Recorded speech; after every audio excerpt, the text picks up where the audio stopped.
हम सब लोगों को ऐसा विचार अपने मन में रखना भी चाहिए, जहाँ कहीं कोई उत्सव आयोजन हो, कम से कम उस उत्सव की स्मृति के रूप में एक वृक्ष अवश्य लगाना चाहिए। श्रोताओं को भी अपने अपने गांव घर में जाकर एक एक वृक्ष लगाना चाहिए। अभी इतने लोग बैठे हैं, सब एक एक वृक्ष लगावें, स्त्री पुरुष, तो कितने वृक्ष लग जाएंगे। और वृक्षों से पूरी सृष्टि का कितना उपकार होता है, ये कहने की आवश्यकता नहीं है। स्कंद पुराण का वचन है, 10 पुत्र समा कन्या,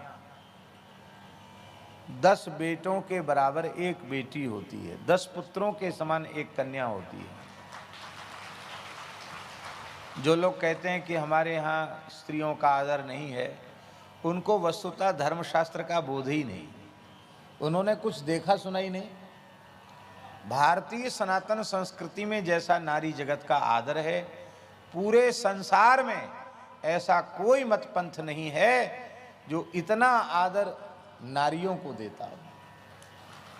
यह केवल हिंदू सनातन संस्कृति है जिसमें नारी मात्र का इतना आदर है। कितना आदर आप देखिए, 9 दिवस पर्यंत कन्याओं का पूजन होता है। किस रूप में होता है? साक्षात भगवती के रूप में उनका पूजन होता है। और पुराणों में लिखा है, मोक्ष के लाभ की प्राप्ति के लिए, तत्व ज्ञान की प्राप्ति के लाभ के लिए, मोक्ष की प्राप्ति के लिए, दिव्य ज्ञान की प्राप्ति के लिए, अपने परम कल्याण के लिए 5 वर्ष से लेकर 8 वर्ष 9 वर्ष तक की आयु की ब्राह्मण कन्याओं का पूजन करके और उनको भोजन कराना चाहिए। उससे मोक्ष की प्राप्ति हो जाएगी, ब्रह्म ज्ञान की प्राप्ति हो जाएगी। शत्रु नाश की कामना से, प्रकट शत्रु तो होते ही हैं, वस्तुतः हमारे भीतरी शत्रु बाहरी शत्रुओं से ज़्यादा खतरनाक हैं। भीतरी शत्रु जो कामक क्रोधादिक विकार हैं, षड विकार, यही हमारे भीतरी शत्रु हैं। बाहरी शत्रु उतने महत्व के नहीं हैं, भीतरी शत्रु ज़्यादा महत्व के हैं। तो बाहरी भीतरी दोनों प्रकार के शत्रुओं का समन करना हो तो क्षत्रिय वर्ण की 9 कन्याओं का पूजन करके उनको भोजन कराना चाहिए, उनका कन्या पूजन करना चाहिए।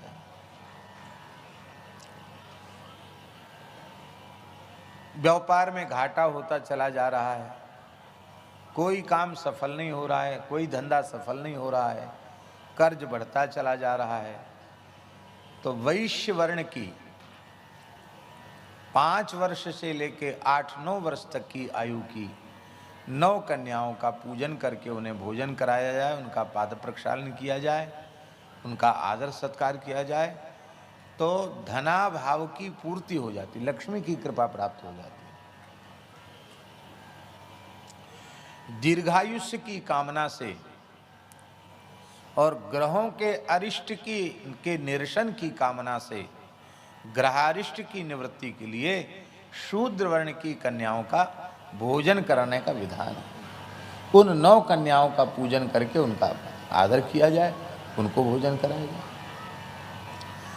शरीर में कोई असाध्य रोग हो गया है, बहुत भारी संकट आ गया है, उसकी तत्काल निवृत्ति के लिए शूद्रों में भी अंत्यज कुल की कन्याओं का पूजन करके यदि उनको उपवाया जाए, तृप्त होकर दक्षिणा आदि देकर संतुष्ट किया जाए, तो असाध्य समस्या का समाधान होता है। अब बताइए, कोई भेद रखा गया कि ब्राह्मण की कन्या है, ये अमुक की कन्या है?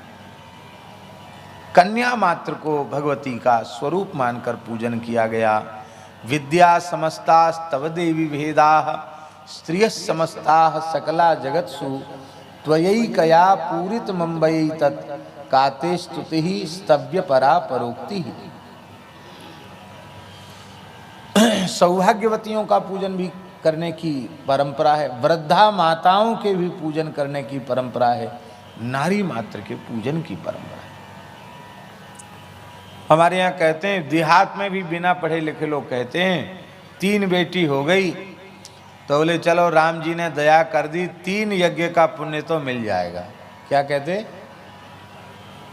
कहते 3 यज्ञ का पुण्य मिल जाएगा। एक बेटी का दान किया, कन्यादान किया तो 1 यज्ञ का पुण्य मिल गया। 3 बेटी हुई तो भैया सामर्थ्य भले ही नहीं हो, पर बेटी करा लेंगी यज्ञ, कन्यादान यज्ञ के समान है।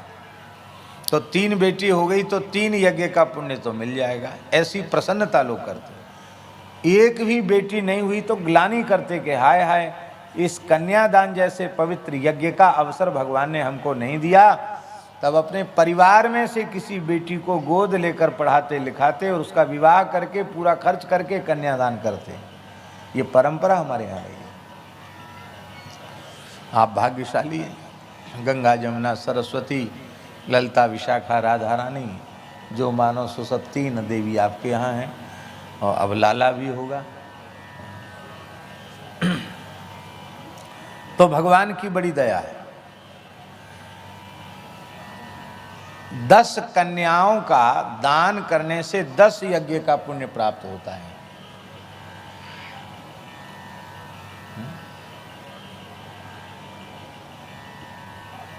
पुत्र की अपेक्षा कन्या की महिमा 10 गुनी अधिक है। 10 पुत्र समा कन्या, स्कंद पुराण में। पुत्र पवित्र किए कुल 2। 10 पुत्र समा कन्या इसलिए कहा गया कि इतने बड़े यज्ञ को सविधि संपादित करने का पुण्य 1 कन्या के दान से मिल जाता है। तो 10 कन्या दान करेंगे तो सीधी साधी भाषा में कहें तो 10 यज्ञ का पुण्य प्राप्त हो जाएगा।